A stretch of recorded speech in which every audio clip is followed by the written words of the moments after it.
it's interesting.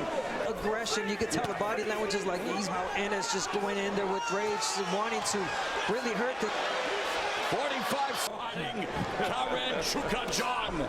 Pocket with Ennis. I want to go back to what hurt Chukhadzhian in the Take away some of Ennis' offense. Counter right. Keep it clean. if it's because Chukhadzhian is already, you know.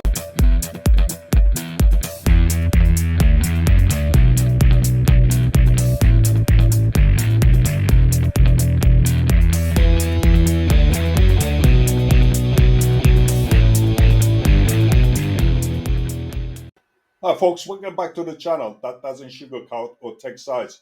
We say it as it is, or we say it as we see it. If a fighter is good or bad, we'll tell you. If a fight is competitive or just cherry pick, we'll say that too. Honest opinions make the best opinions. Today, let's dive into Jaron Ennis versus Jaron Chukhadzhian.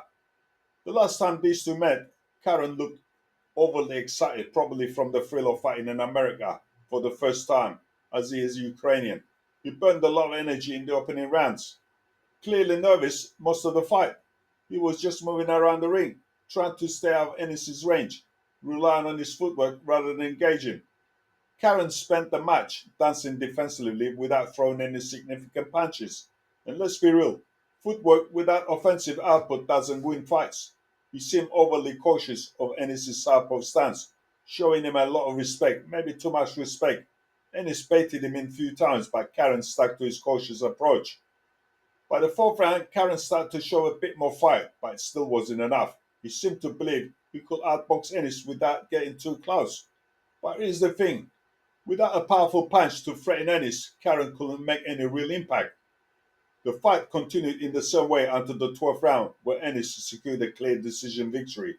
Ennis landed some powerful shots here and there, but Jaron absorbed them surprisingly well. In my opinion, if Jaron had a bit more power in his punches and hadn't shown so much respect, he might have given Ennis some real problems.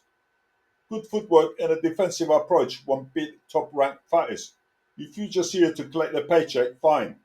But if you're serious about climbing the ranks, becoming a champ and earning more, you have to take calculated risks. I hardly saw any of that from Jaron. Now they're meeting again, and honestly, I expect the result to be the same, a win for Ennis. It's not Ennis' fault he's facing Jaron again. There just aren't many top welterweights willing to fight him right now, and I have a feeling they're cautious, not wanting to take the risk against Ennis, but eventually that big fight will come. Terence Crawford isn't getting any younger, and it seems he's staying away from Ennis, but why? Let's be real. Ennis doesn't yet have that knockout power needed to topple the top three welterweights.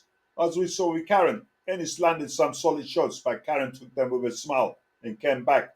Ennis himself got caught by a Jaron a few times. And honestly, if Jaron had a stronger backhand, he could have done some serious damage to Ennis. I wasn't too impressed with Ennis here.